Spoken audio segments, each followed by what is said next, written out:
difference between two numbers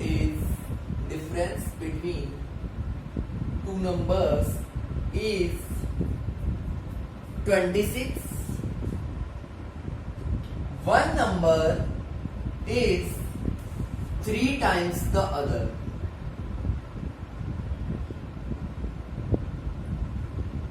Find the numbers.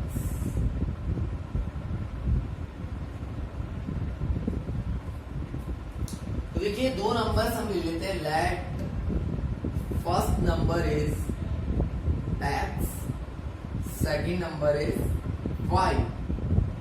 So x minus y तो कितना दे रखा है 26, and it is given that one number is 3 times the other.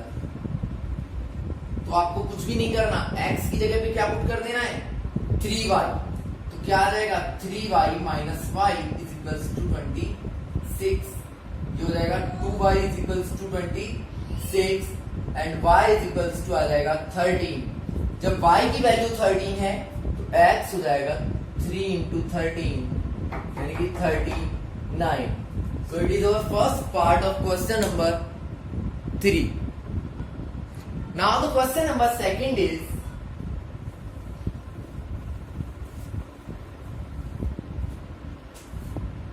larger in two supplementary angles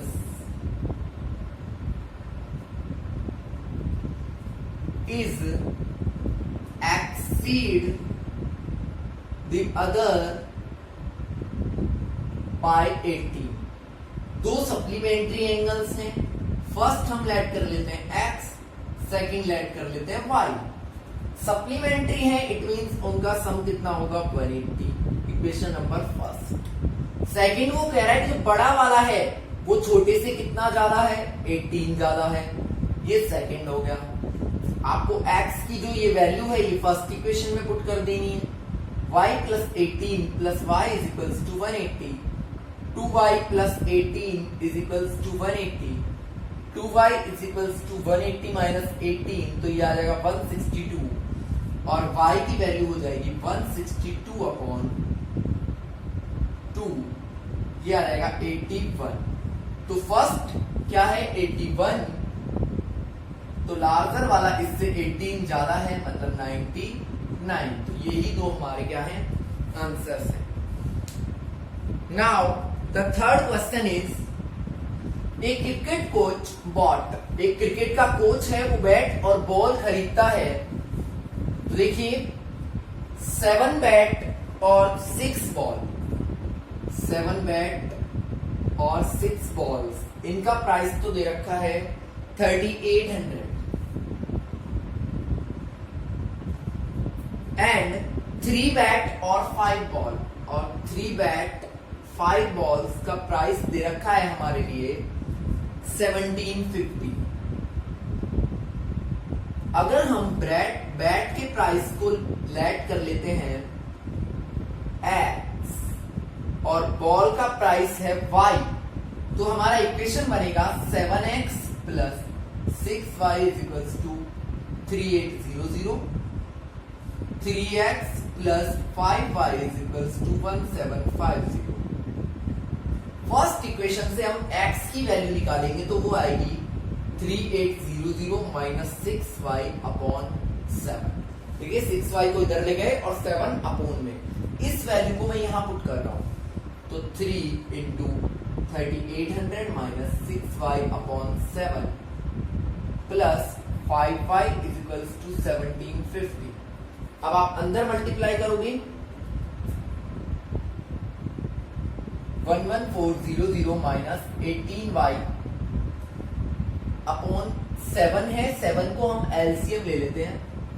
देखिए 3 को अंदर multiply करूंगा तो आएगा 11400 माइनस 18y.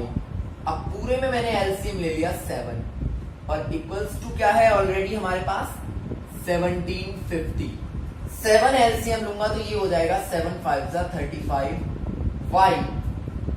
तो 7 को इधर मल्टीप्लाई कर दीजिए और ये इक्वेशन बन जाएगा 11400 minus plus 17y is equals to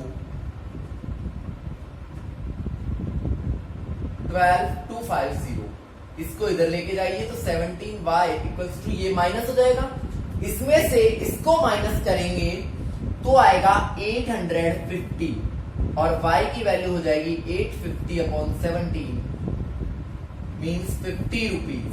तो बॉल का प्राइस कितना है 50 रुपीज। जब बॉल का 50 है तो यहां पे इसको पुट कर दीजिए, x कितना आ जाएगा, बैट का प्राइस आ जाएगा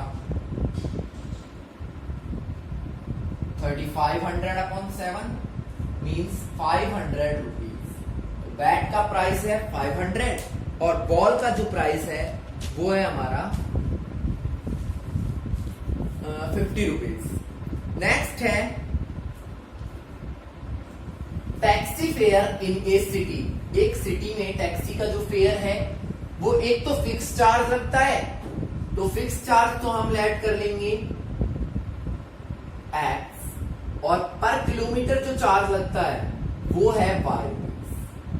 अब उसने दो कंडीशन दी है कि एक कस्टमर 10 किलोमीटर चलता है तो 105 रुपी देता है, 15 किलोमीटर चलता है तो कितने देता है 155 रुपीज। ठीक है भाई।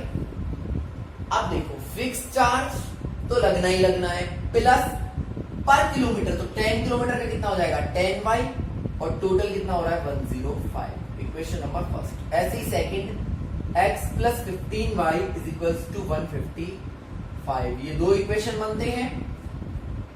10y को इधर लेके जाएंगे तो x की वैल्यू आ गई 105 माइनस 10y, इसको यहां पुट कर दो तो 105 minus 10y plus 15y is equals to 155।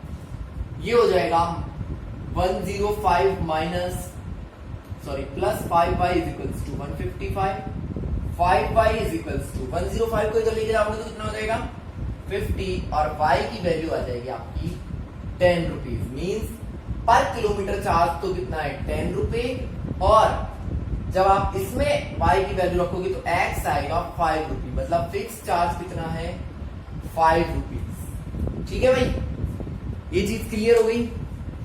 अब हम बात करते हैं इससे नेक्स्ट जो क्वेश्चन है, ए फ्रैक्शन बिकम 9 अपॉन 11। एक फ्रैक्शन है वो 9 अपॉन 11 हो जाता है if we add 2 in numerator and denominator.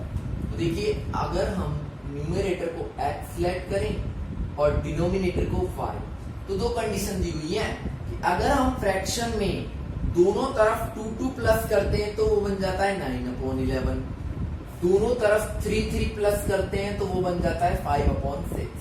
आप फ्रैक्शन बताओ, तो देखिए क्रॉस मल्टीप्लाई कर देंगे 11x प्लस 22, ये इधर मल्टीप्लाई हो गया is equals to 9y plus 18। यहां आएगा 6x plus 18 is equals to 5y plus 15। ठीक है भाई।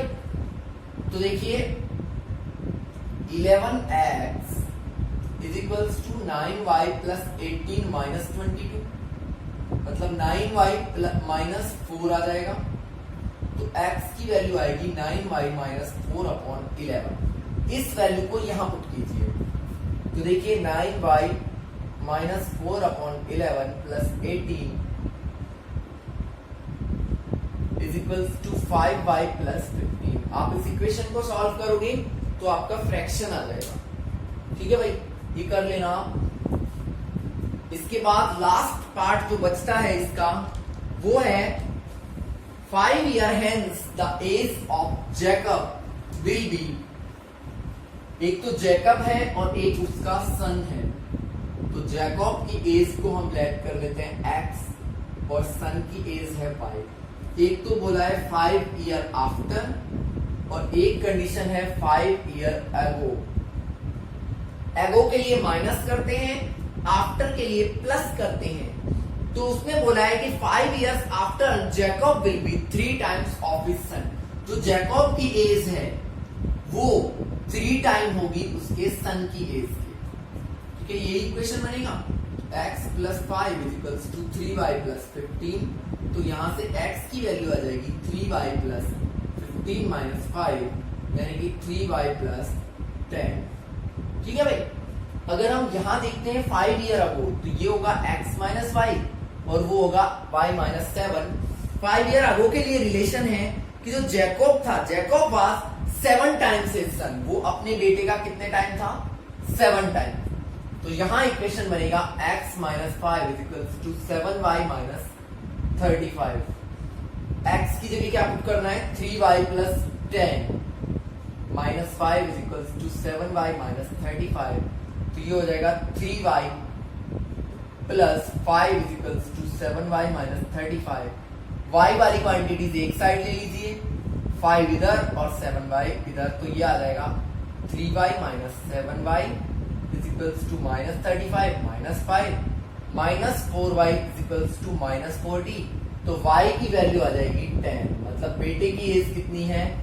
10। और जब बेटे की 10 है तो x कितना हो जाएगा? 3 इंटू 10 प्लस 10 यानी कि 40। तो जैकब की एज कितनी है? 40। यही हमें फाइंड करना था।